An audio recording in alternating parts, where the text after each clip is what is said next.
Well, you remember that band that B sold the Tennessee whiskey The to? CH, The CH, yeah. He never would tell us who they were. No, it was a protected secret or something. Right. Have you ever thought about what would happen if the toughest person in the woods ran into something stronger? Moonshiners Digger Manes made fire dance inside copper stills for years, turning hard work into liquid gold. But news came out just now that might change everything we thought we knew about him. Dwight's an old liquor man from across the mountain. He's got a lot of history in the liquor business as well. Popcorn and Dwight, they did a lot of business. Don't go anywhere, because Digger just told you something that will make you speechless. The making of a mountain soul. As a child, Eric Manes learned that work and respect were the same thing in the misty foothills of the Great Smoky Mountains, where morning fog curls over tin roofs like smoke. People in the area called him Digger. He was quiet and always interested in how things worked, from clocks to cars to life itself. He was born in Newport, Tennessee, on February 20th, 1964. The town smells like pine, sawdust, and mountain rain. It wasn't fancy, but life was full there. There were no strangers, and friends would help you even if you didn't ask. Values weren't taught in schools there. They were passed down through rough hands and late-night talks on doorsteps. Charlie Manes was Digger's dad and ran Brown Funeral Home. Most kids wouldn't have chosen to be there after school, but Digger saw it as an extra classroom. As he swept the floors and polished the coffins, he watched his father deal with sadness with a calmness that showed how important respect is. He learned how to get bodies ready for burial when he was old enough. It was a job that required steady hands and a steady heart. He saw more than just death there. He saw discipline. It was necessary for every move and detail to be just right. Taking care of every little thing became a part of him. The busy embalming room taught him how to be precise, while the quiet talks in the hallway taught him how to care about other people. As most teens wished they could run away, Digger was being shaped not by books, but by the stillness of that building and the man who did his job without complaining. Someone else was waiting outside the funeral home to teach them something else. Men got together at night in the hollows and hills of Newport to stay safe. Copper stills gave off a faint glow, like lights at night. Diggity was interested and almost hypnotized as he watched these men work with fire and patience to make corn into something clear, strong, and living. They didn't have much money, but they were free. They didn't have to answer to anyone but the land, and they talked about what they made, like it was a sweet secret. From the outside, they looked like thieves. For Digger, they were skilled workers. He saw how they helped each other. They'd give away their last jar if someone needed it more. They were not after money. They were after power. That was important to him. Even though there were shortcuts around, these guys chose the longer route because they thought it was important to do things the right way. There were two worlds that Digger lived in at home, the solemn chill of the funeral parlor and the wild wonder of the woods. He learned order from the first one and freedom from the second one. He started to understand who he was somewhere in the middle of those two worlds. He didn't want to be liked or feared. He just wanted to be good at something. He felt relaxed when his father taught him the science behind setting the end of life. But seeing the moonshiners turn fire and light into liquid gold gave him a spark. That spark kept him up at night, thinking about what it would be like to make something instead of holding it back. He wasn't trying to rebel. He was just interested in the stills. A sense that honest work was magical, even if everyone else thought it was wrong. But the hills were calling him to learn how to handle the live fire instead of the dead ones. Digger felt it when the nights got quiet and the copper glow called from the woods. It was something stronger than duty and fear. But beyond those hills was a man who would take that spark and turn it into fire. That man would be his guide, and he would change his life forever. Digger's apprenticeship begins. There was a mountain man who taught Digger what real moonshining meant before he became famous on TV and had glass cleaners and camera crews. Marvin Popcorn Sutton was a celebrity from Maggie Valley, North Carolina.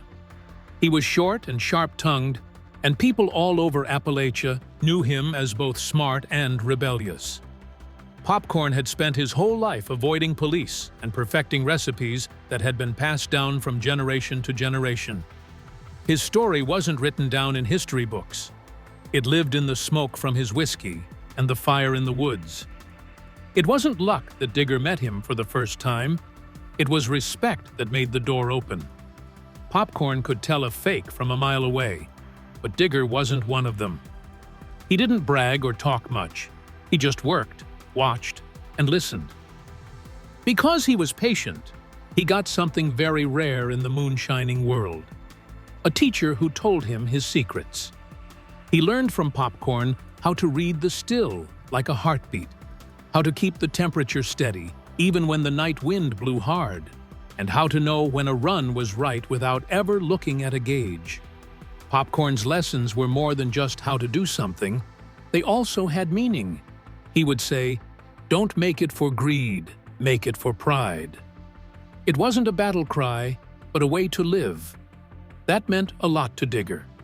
He learned that making good shine wasn't about making quick cash. It was about tradition, care, and the bond between a craftsman and his work. Carrying bags of corn, cutting wood for fires, and standing next to hot flames were all hard work. But Digger saw it as holy. He started to think of the still as a living thing instead of just a tool. Every copper tube was a vein, and every bubble in the mash was a sign of life. Every step was broken down into its chemical parts. For example, he looked at how sugar feeds yeast, how heat changes liquid into vapor, and how vapor cools down. It had the same amount of science and soul. Popcorn wasn't breaking the law. He was just bringing back old customs in a world that had forgotten about them. He knew that moonshining started as a way for farmers to use up extra food to get through harsh winters, but it evolved into an art form. Digger took that truth in and carried it with him like a holy book. Anyone else would have called them thieves, but Digger thought they were skilled workers. He learned the difference between doing something wrong and doing the right thing there. But it's not easy for heroes to live. Popcorn was stubborn for years, but it caught up with him. The government officers he had been able to trick for decades finally caught up with him. The mountains were quiet, and the fires were not as bright after he died. Digger felt like he had lost the last link to an old way of life when he lost his guide. But his sadness didn't stop him. It made him smarter. In his mind, he promised that the ship would not die in the dark. The things Popcorn taught him would not be buried with the person who taught them. So Digger kept the stills going, not for fame, but for the kind of pride that Popcorn had. As if the old teacher were still there, holding the flame steady, each batch he made had a hint of what that teacher had taught him. He was reminded that some traditions are supposed to change over time, not fade away. The smell of mash, the sound of the fire, and the shine of the copper. When TV cameras came calling years later, that promise would be put to the test in ways Digger never thought possible. The person who used to hide his fires in the woods was about to become famous, and everyone would see what the Smoky Mountains had been hiding all along. He learned how to control the fire from Popcorn, but now fate was going to teach him how to bring it out into the open. From hidden hills to TV screens, Digger Manes worked on his trade in the quiet hills of Tennessee for almost 40 years. It was a world lit by firelight, not camera flashes.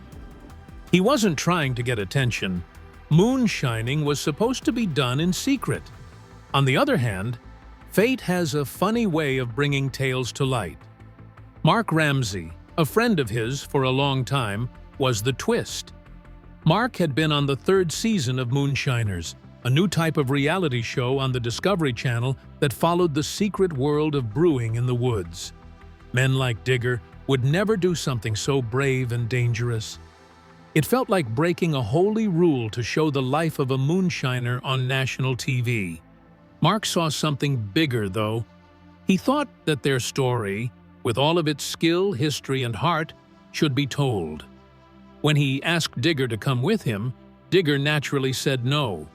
He had been getting better at staying unseen for decades. He was happy behind the still. Fame was for other people. Mark didn't give you, though. There would be someone else telling the story, and they might get it wrong if they didn't. That made me feel bad. It was with a lot of fear and doubt that Digger went in front of the cameras for the first time. Everyone, including him, was shocked by what happened next. People felt something different as soon as he walked onto the screen. He was real, not a character or an actress.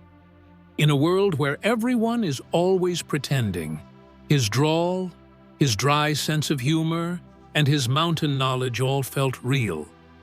People were drawn to him because he was calmly sure of himself, respected tradition, and dealt with every task with precision. It went from being a risk to gold. Moonshiners became more than just a fun movie because of how well Digger and Mark got along. It became a story about friendship, trust, and hard work. They fought, laughed, and tried new things, but they worked together like brothers the whole time. The pride they learned in the woods showed in every batch they made on camera, and that realness became what the show was all about. Soon, they were well known in real life too. Together with the Sugarlands Distilling Company in Gatlinburg, they made sure that their methods could be used legally around the world. Hazelnut rum and rye apple shine are both alcoholic drinks that were inspired by the same fire that used to burn in hidden slopes. Digger didn't have to be afraid to put his name on a bottle for the first time. Things that had to be kept secret were now praised. The criminal was now a diplomat. But being famous costs money. It was strange to live in the sun. It took some time for Digger to get used to being known everywhere he went. Like in grocery stores, festivals, and even airports. Strangers asked for pictures and stories. It was too much for a man who used to run away from attention. He dealt with it in a humble way, though, telling everyone that he was still just a mountain craftsman doing what he loved. The success made them feel safe, proud, and at ease. But it also brought a storm that fame couldn't shield him from, which no one saw coming. Digger was about to face a fight that no amount of skill could beat. It wasn't for his craft. It was for his life. The fight would happen behind the cameras, away from the glow of copper and firelight. The illness that changed everything. Fans had come to see Digger Manes as unbreakable by the 13th season of Moonshiners. He was the steady hand behind the police officer and the voice of reason in the noise of fame. When people saw that he looked tired and was moving more slowly than normal, rumors spread all over the internet. No one knew what was wrong for months. After that, one quiet event changed everything. Before Digger could say anything else, he finally told Mark Ramsey that he had been diagnosed with chronic lymphocytic leukemia, CLL, a cancer of the blood and bone marrow that grows slowly. The news stopped everyone in the room.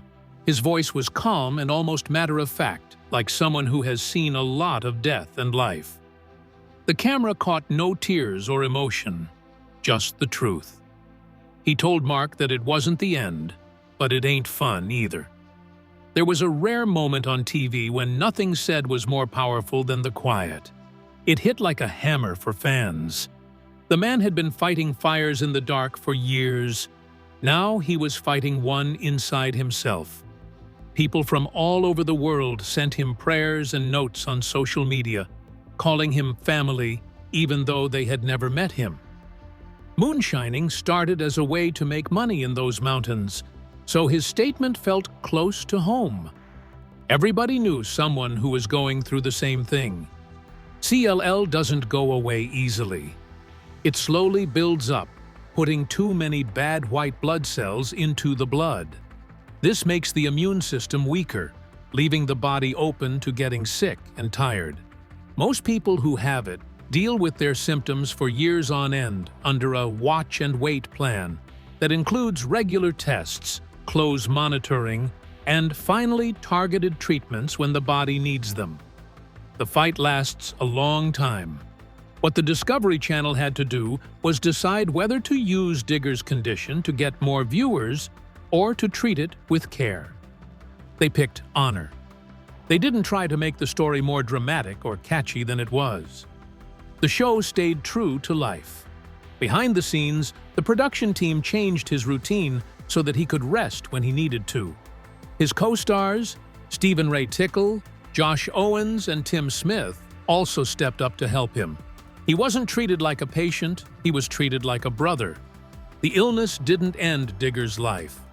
It only made him remember how valuable it was. He kept working, making changes to stills, and trying out new mash blends while always laughing with Mark. The fire kept going, but it was a little slower and steadier. Acceptance, not resistance, was what made him strong. He wouldn't let his sickness become a tragedy. He instead used it to show that a man could have both grit and grace. It was strangely beautiful to think of Digger taking care of a copper still, while knowing that another fight was going on inside. He fought a disease that couldn't be rushed or forced, with the same care that kept his shine clean. As word got around Appalachia, his story became more than just his own. It became a symbol of strength, a lesson that even the toughest mountain men can be weak, and that real strength doesn't mean hiding pain, but facing it head-on. People watched as the cameras caught his fight, but what they saw wasn't sickness. They saw pure survival, still glowing in the firelight. The spirit of Digger Manes. As Moonshiners became one of the most watched shows on the Discovery Channel, people started to argue about what was real and what was fake. Could men really be caught on camera making illegal alcohol and never have a badger show up at their door? People watched it, and critics didn't believe it, but that never hurt Digger's reputation. People didn't see a show in him. They saw a man whose hands had made the stills they were looking at. Fans kept believing because of how honest it was. There was real heart behind the work, even if some parts of the show were exaggerated. Moonshining has always been a way to fight and get what you need. It began a long time before Digger. In the 17th century, farmers who didn't want to pay unfair taxes turned their extra grain into whiskey to get through the winter. It grew into a secret economy that kept small towns going during Prohibition. Back then, moonshine wasn't a treat. It was a way to stay alive. The art didn't die when booze became legal again. It just went underground and waited for someone like Digger to keep it alive. Everything had changed by the time TV found him. Laws now made it clear what was legal and what was illegal. Even though you can own a still, it is illegal to use one without the right permits. There are many rules, taxes, and checks that make it hard to know who can distill and who can't. In 2024, a federal court decision in Texas questioned the law against small-batch home distilling. this caused a big stir in the business. It wasn't just a legal matter for guys like Digger. It was a reminder that old ways could still be used in the modern world. More than just a fun thing to do, moonshinings became a way to keep culture alive. For mountain villages, it brought back pride in what used to be an illegal trade. There was more tourism, local distilleries did well, and Digger became the link between secret and celebration. It showed that you could honor your roots without breaking the law. Fans learned more than just recipes. They learned to respect the present, the past, and the way things are done. Digger's fire still burns in every story he's inspired. If you enjoyed this journey, like, share, and subscribe, and don't miss the next video popping up on your screen right now.